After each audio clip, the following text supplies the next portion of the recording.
Hey there guys, I am Sonic Ghost, and welcome to another challenge. Today, we're going to be doing Super C, the sequel to Contra, in one life. Yes, I made a challenge video actually on doing Contra in one life, back when I was doing 8-Bit Summer as my first thing.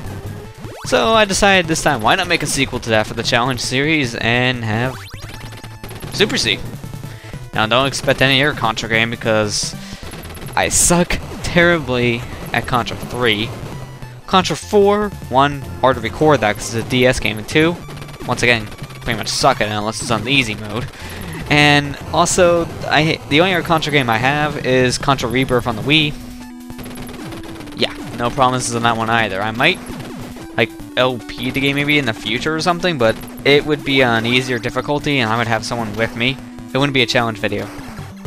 But enough of that. So doing Super C in one life, much harder than playing Contra in one life, because this game I don't know as much about. But once I got that spread gun there, that's the only other weapon I'm going to be using. The only other weapons I used in this were before getting this. So get used to seeing me use this once again a lot. It's the best gun in the game still, and has been the best gun in the series in general. This took a lot of attempts to do, and when I was trying to record this, I had someone else with me talking to me, so that kept me sane. In case you haven't caught on, it was the same way with the first Contra challenge I did. This is just post commentary, because me trying to do this in live commentary, yeah, that doesn't work. Not for this game. If you're playing it standardly, casually maybe, but doing it in one life, no. So this does suffer to some of the same problems that the first Contra did while trying to record. Some things are cut off on screen, like that logo. It's supposed to be in the very beginning, that's supposed to be coming from both sides, but for some odd reason it only comes in on one side in the video. That's because of the flicker. It flickers in. So only half of it's shown. The spread gun, you don't get all 5 shots, which always kind of was a weird thing to me when I saw it, because the spread gun itself, it doesn't really flicker all too much. So it is weird when you only see half of it sometimes. And then sometimes you would see it do what it's doing now. Like 3 shots and 2 shots. It's always a weird thing. It's one of those things that are just, oh by the way, laser, better in this game, but still, I'm not using it. But yeah, it's one of those things that it's weird. I don't know why they do that. But NES had its flicker problems. Oh, I heard that the Sega Master System was worse in some games. Like there was some games the flicker was so bad to a point where you couldn't almost play them. But yet NES still had that problem with some games. So yeah, that's yeah. I don't know why the heck I'm talking about flicker all of a sudden. It's more important to talk about the game and how I'm surviving. I'm using some pretty good strategies here. Like this is it's a pretty good technique I'm trying to do. I'm trying to get these bullets to fire long range, so by the time they get to me, they're gone. That's a good idea to do, and since I have the spread gun, it makes it easier because I get to do more damage. Alright, now this guy, I'm just going to try to spam my weapon once I'm in a good line of fire. And then I also get these guys, like, shooting diagonal. That's what I usually try to do. Although here, yeah, as you can see, that kind of failed me. But I think I might have it soon. Yeah, there we go. That's perfect. All you gotta do is just avoid their fire. Pretty easy. Okay, there we go. That thing's dead. Not bad. Not bad. Okay, on to Area 2. Actually, no, this was Area 2. On to Area 3. Man, I'm bad with numbers. So, compared to the first game, they took away, when you get to the bases, that was a base level. They took away the 3D aspect of it, now to a top-down aspect in a 3D plane. In my personal opinion, I like the 3D plane one more, you know, the ones in this game more than in Contra 1, just for the sheer fact that they're easier. In Contra 1 bases, you had to memorize almost everything about them if you wanted to make it through without dying, and that was sometimes hard to do. But in Super C, it was easier to see things coming at you in these base levels, and I enjoyed them more because of that. Now some people will say that the base levels in the first game were better, but I'm not one of those people. I'm one of those people who say the ones in Super C are better. The naming of the game is kind of weird. Super C, it's supposed to be a sequel. I don't know why they dropped Contra on the name, just put a C in there. And why was it called Super? It wasn't on the Super Nintendo, it was just on the NES as a sequel, but oh well. It's one of those weird things once again. Doesn't matter as much. This game kicks ass. It's a good game. I like it a lot. And you know what's the funny thing? I always found this funny. On the Wii, for some odd reason, they don't have Contra 1 for the NES on there, but they have Super C, they have Contra 3, and then they have a brand new Contra game, Contra Rebirth, on there. So why not the original? That doesn't make sense to me. I first played this game on the Virtual Console, and I liked it a lot. And when it came to Contra, it's like, oh great. Now what do I do? Because it's not on the Virtual Console. And that's what really irritated me. I really don't know why exactly they couldn't get that game on the Virtual Console as well, but they got the others. It must have been more of a battle they've been having with Konami or something about it. I'm not exactly sure. Because you can find like the original arcade version of it on like Xbox Live Arcade and such, but you don't have any version of it at all, period, on the Virtual Console. And people always said that the NES counterpart was actually better than the arcade version. And that's more because, well, I've seen the arcade version, and the NES one just seems to hold its own a little more. It's easier to see things coming at you at times, and I don't know, it's just a lot better for some reason. I can't really pinpoint why exactly. I never played the arcade version, so I can't really compare the two. Alright, but this boss here, this boss is actually pretty easy. Especially if you have a spread gun like this. All you gotta do is just avoid the fire, and just carefully dodge it all, shoot, dodge, shoot, and then once that's all done, you just shoot the core a few times and you're done. So that's very nice indeed. And also, I don't know if I sound any different or not. This is actually the first time recording using a new set of pop filters for my mics. I ordered a few of them, and I want to try them out here. Because my old pop filter I've been using for my headset, it's old. It's been falling apart, and it's like, yeah, it has run. I think it's best now if I upgrade. Funny thing is, I recorded this morning before checking the mail, so I recorded with the old one. As soon as I'm done recording that, go to the mailbox. They're here. It kind of irritated me a bit because I could have used them this morning, but oh well. The old pop filters still sound perfect and everything. Like I said, it's just falling apart because it's been used so much, been on so many different mics. So it had a really good run. And I'm having a pretty good run of this game so far too. When those barrels come, you just have to be careful, and if you get underneath the platform you can, but if you can't, just shoot them. And with the spread gun, it makes it 10 times easier to destroy. If you had the standard gun, run for a ceiling. Otherwise, bye-bye. Yeah, because the normal gun doesn't do anything against these barrels.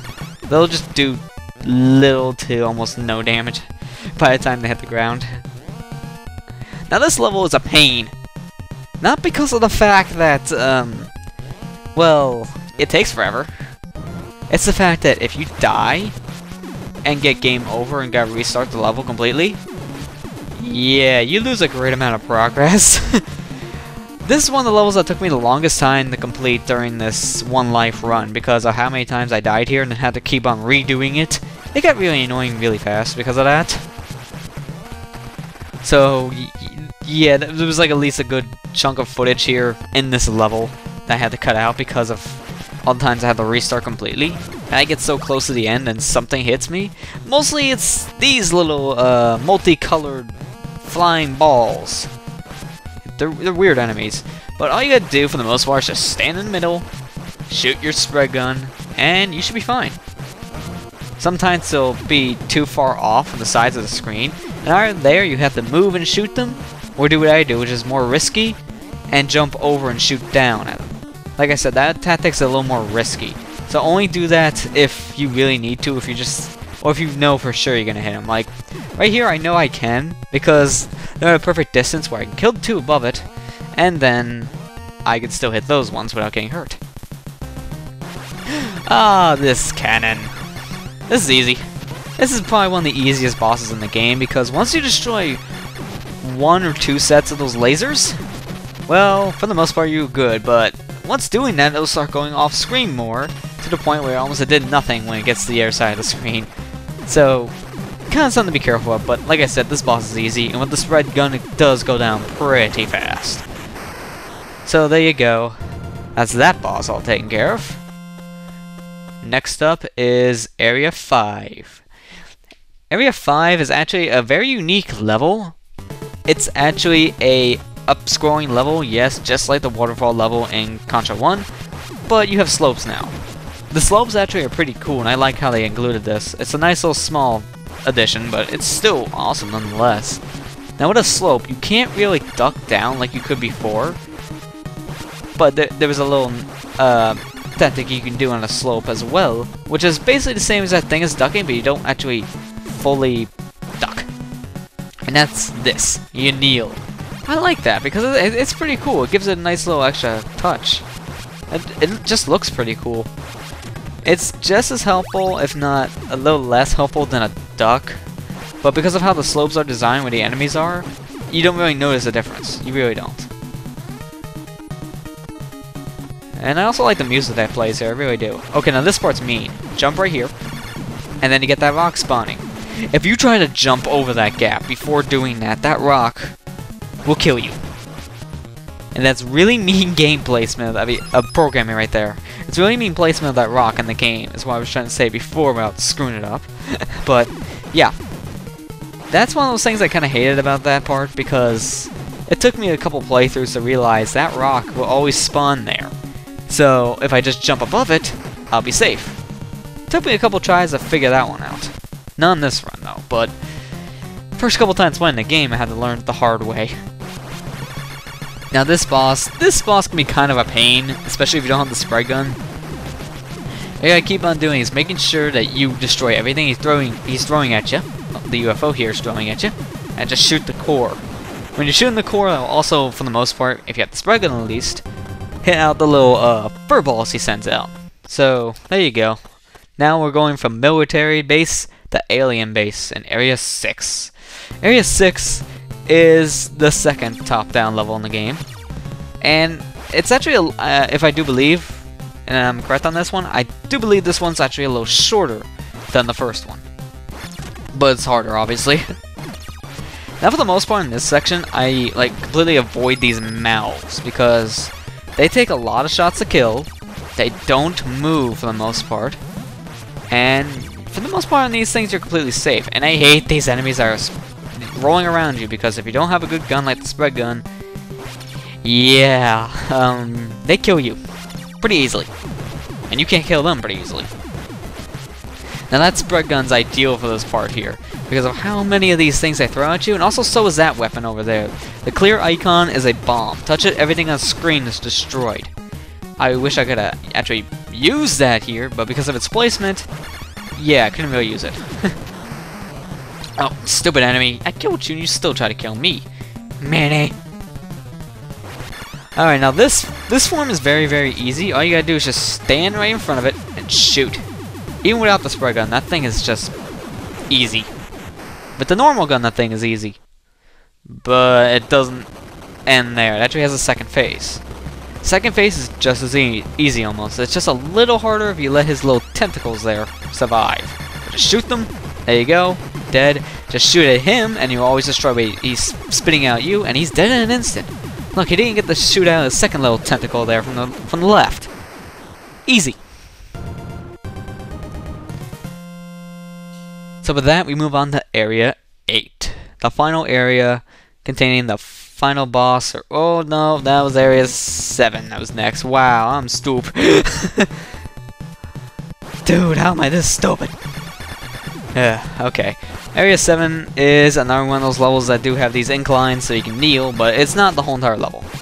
Not like how it was for Area 5. Those little pulsating purple things, they're pretty easy to take down, but they're very annoying if you have the normal gun that does almost no damage. I hate it, fighting these things like that. But there we go. Careful. Just kneel. Because that'll deal more damage with my bullets. Now here, you just gotta keep on shooting down to destroy these things. Usually the laser will get through here actually a little faster. It's either the laser or the spread gun you want. The flamethrower doesn't really destroy these things too fast. And, well, the normal gun is just terrible against these things. The machine gun's pretty good against those too, if I recall. I mean, it just keeps on shooting them. And it's almost as fast as what I was just doing. But I think the laser and spread gun's more efficient. I haven't used the laser in a while, so you can't quote me on if I was actually right on that. I'm just saying because of how much damage it can deal if it's up close. But these stupid little pods, I hate these. Without the spread gun, these things are really annoying since they always spit out an alien creature like that at you. Really, really annoying alien creatures to be exact. Alright, so this boss, you just gotta keep on shooting his center. Once that's destroyed, just shoot his head. And the little spiral attack that he has coming out from the center there, you can just shoot it, destroy it, so it's not really that big of a deal. It's not all that harmful at all. And usually I destroy those little purple jello-like things. I don't know what the heck they do. Those purple slime balls, I don't know what they really do to you. But there you go, now this boss is all dead and destroyed and has a lot of eggs around him. I wonder what that means. But that gets us now to the final area, Area 8, which does have the final boss for it, and it's the most annoying level in the game as you would expect. It took me a lot of tries to get this one as well. I mean, oh boy. This was a hard level. But with this one, all you have to do, for the most part, if you have the spread gun here, it makes it a lot easier on yourself because there's a lot of enemies coming at you. But then you also have a lot of these flying enemies. Well, not really flying enemies, more of these flying projectiles coming at you. And these stupid little creatures that are on these walls here, and these ledges, shooting them at you. Yeah, they're so much easier to take out with the spread gun. And that guy, if you don't kneel fighting him, you don't kneel the second you see the thing starting to fire at you, dead. Like right here, if I didn't kneel, I would be dead. Well, if I didn't duck. On these things, I can kneel. On the slopes, kneeling. But this level here, yeah, this is in Area 4 took the longest. Those were the two hardest levels for me to get a one life run with. This took me a good chunk of the day to do. But luckily, I was able to continue and stop recording when I wanted to, so it wasn't that big of a deal. And for the most part, I just like did a straight recording. I always stopped to like talk to some people really quick on Skype to take my mind off some of the frustration I was having. Oh, and in this section, for the most part, all you have to do is run and gun. You have to wait here when the ceiling is that close to you, and you're trying to make a jump. And this is the only time you really have to stop and shoot these little weird red balls that look like they have children. Just notice that now. That's the only real time I actually have to stop. For the most part, I just run and gun. And there you go, we're done with that segment. So let's go ahead and drop down, and right down here, that was the last hard stretch. Right here is where the final boss is, and this boss actually is pretty easy to stay alive with, especially with the spread gun. The spread gun makes it a heck of a lot easier for you to stay alive with the tactic I'm going to use. This tactic takes a while to kill the boss, but it's worth it if you want to stay alive. What I keep on doing is I'll keep on shooting above me to destroy those things. You cannot destroy those red fuzzballs, so my plan here is, later on in the fight, what I'm going to do is I'm going to jump, shoot, jump, shoot, jump, shoot. And that'll cause that little red fuzzballs, the red line of fuzzballs there, to keep on going above me. So I can keep on shooting the black fuzzballs that can actually be destroyed. I think you guys see where this pattern's coming in. All you gotta do is keep on doing this, and I'll never get hit. There will be at times where the pattern just kind of breaks itself like that, but for the most part, it'll stay the same. And you just gotta keep on shooting at that little head there. Not the head that's shooting the red fuzzballs at you, but the other one. The one that looks more like a doll head of some sorts, actually. It's kind of hard to describe it, besides doll head. Oh my goodness, that was close. I don't want to die at this part. I mean, this part is the final stretch. If I die here, that's going to be real bad. Come on. Come on. You can do it. There we go.